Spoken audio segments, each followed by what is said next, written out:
These are pomelo buds.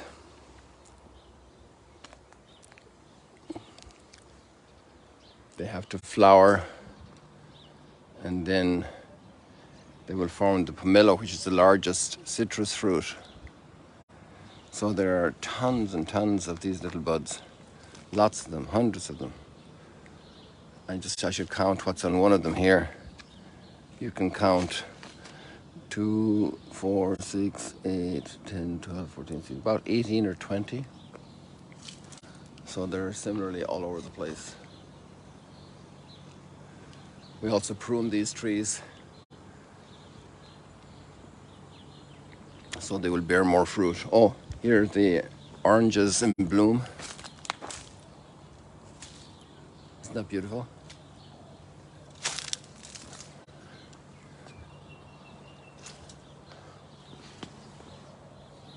And they have a lovely aroma, lovely scent.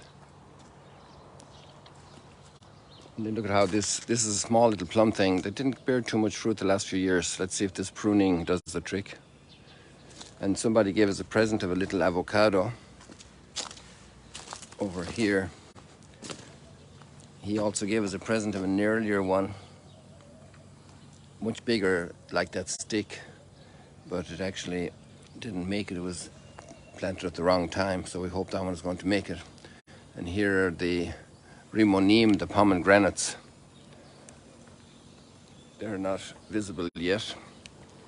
And then we have a few other little beginning to be blossoms over here. You see the little, so they'll be in flower soon. So we should remind me to keep an eye on them. And this is our fig tree, pretty seriously pruned also. That didn't do very well either. And the pomelos also weren't very good. Oh, look at the lemon tree in bloom. This is a very good lemon tree. Lots and lots of lemons here. Buckets and buckets of lemons. And this one had 4 branches coming out in every direction.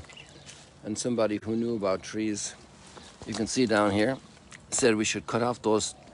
He told me to leave the smallest one, but it was growing straight, and to put a stick beside it. It wasn't really too straight, but we'll put this metal pole to sustain it, and it has grown so well just with that pruning and that direction. And here we see the blossoms coming.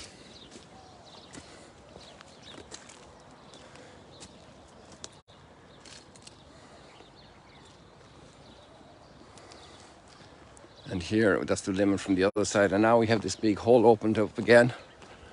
You can see some of the pillars that were put in a few years ago to build a house for our community. Because we only have 3 bedrooms here in our house, in this little house in the White House. I live in the 2nd floor of the White House here among the bushes, the Bush White House.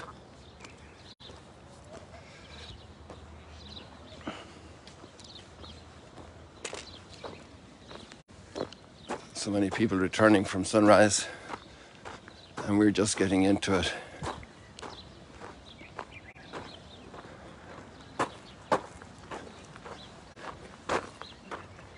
We got great readings today.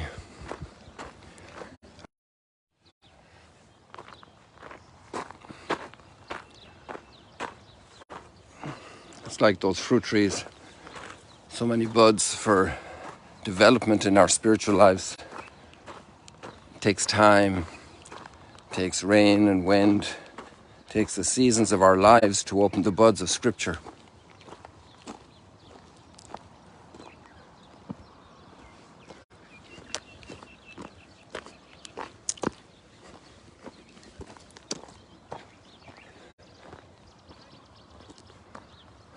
This area was completely covered in shells, like we have seen so many times, and now it's all covered in the mud of disintegrating foliage and stalks from the reeds. The seasons of life, the transformation. And we're here for a short time. and we're being transformed. That time goes very quickly. Sometimes it seems long and boring, but actually it goes very quickly. You know, I'm finishing up my 7th decade soon, and that's part of life.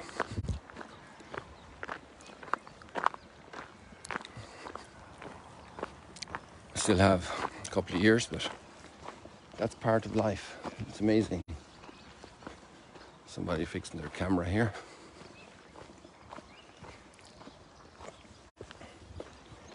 What's my life for? And Lazarus today is feasting. And other people put their treasure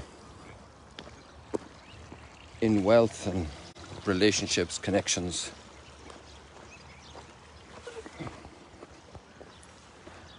And Jeremiah uses very strong language. Curse the men that trust in people. Is that against marriage? No. Is that against friendship and associates in a company? No. But your primary trust is in God. It's like that strong rhetorical language we had from Jesus 2 days ago. The prophets have that ability to use very strong language.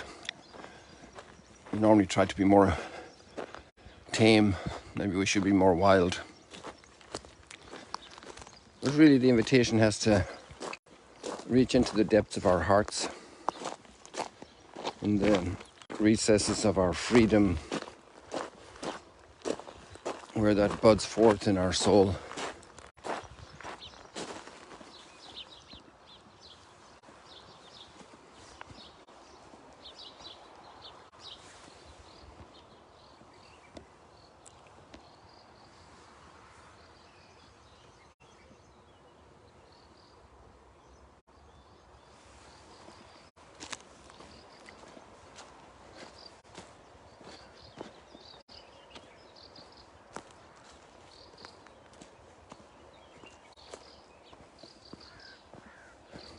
And we decide things in our freedom. Because our faith is not just an information system and even a world vision.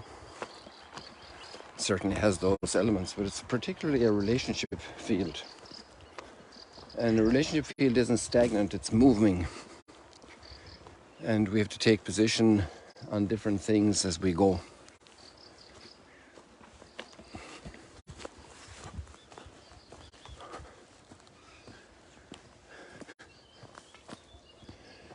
We're not getting any water. There's a great reason for this. At least we think. We have to inquire from officials. Look at all those yellow flowers we showed you yesterday for Women's Day. Hope you had a wonderful Women's Day, all of you who are women. And all of you who are family members with women in your family. Hope you had a blessed day yesterday. Well, actually over in that direction, that's why I pointed in that direction. Behind the, in that little kind of valley, if you keep going west there direction, you're going to get to Natofa Valley. And that's also a big story, but that used to get very flooded. It's a big flat valley. And when there was decent rains in winters, let's say like the last few years, the valley would flood for a while. And now it doesn't flood anymore. So our suspicion is that there has been some, we'll have to check that with the people and the authorities in the region, but that there has been some drainage process installed where that valley doesn't get flooded anymore. And since then we don't have to pump water out of our ritual baths. And this little Mississippi River that we just crossed was where we used to pump the water through to free up the archaeology. And now it's not happening anymore. Things change in life, you know. Situations change. You have to administer things differently as situations arise and change. I walked a lot in the recent weeks down by the water there, and I decided to come through here today because on the way back yesterday, I really noticed how many flowers were here of all kinds and the growth of the vegetation. It was very intense.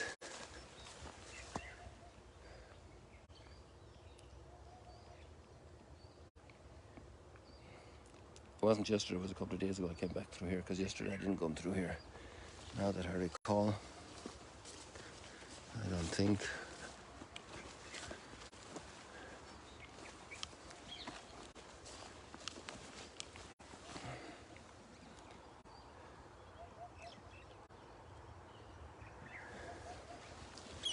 So what's growing in our lives? What's developing? What's the purpose of our lives? Some nettles here.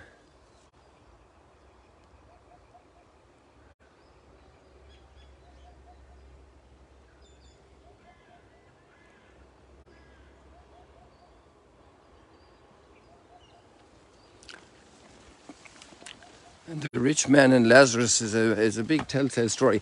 Actually, that story in chapter 16 of Luke is very well positioned because that chapter starts with the guy, difficult story, with the guy who is the administrator, and he gets wind of the word that he's going to be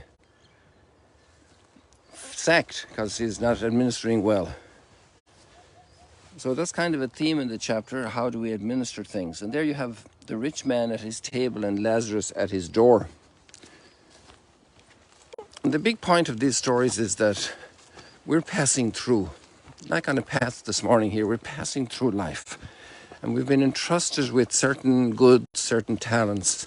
And that's another parable, the same storyline, you know. And we have accountability, we have responsibility, we've been given goods. And there are people who don't have the goods we have, who don't have the talents we have. And so the question is, there's a relationship between me and my brother. I'm my brother's keeper. And my talents are also for my brothers.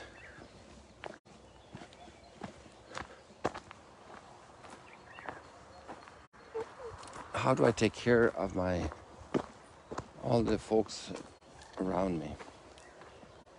We hear so many stories, we're connected with news from all over the world, and they're my brothers and sisters. An earthquake hits my brothers and sisters in Turkey and Syria.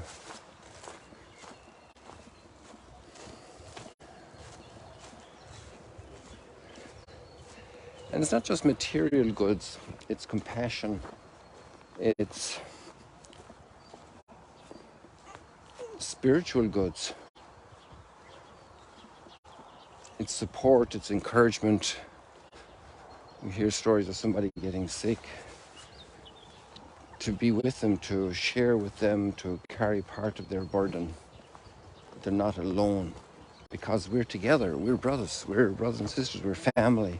We belong to each other, we are our brothers' keepers.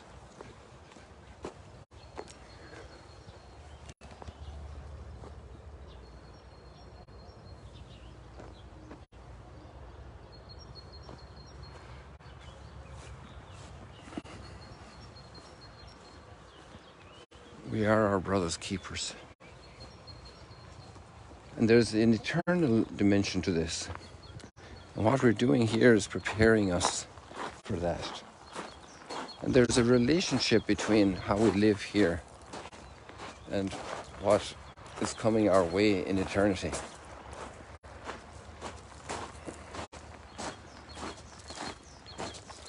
Life keeps moving on and we have our responsibilities. Responsibility means we're called to give a response.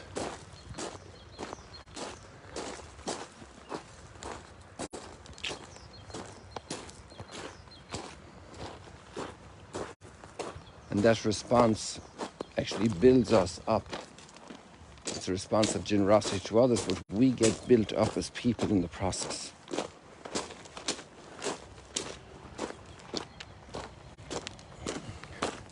Let's ask for the light and the grace, the strength to recognize where I'm called to share today. To build those relationships, that connection with others.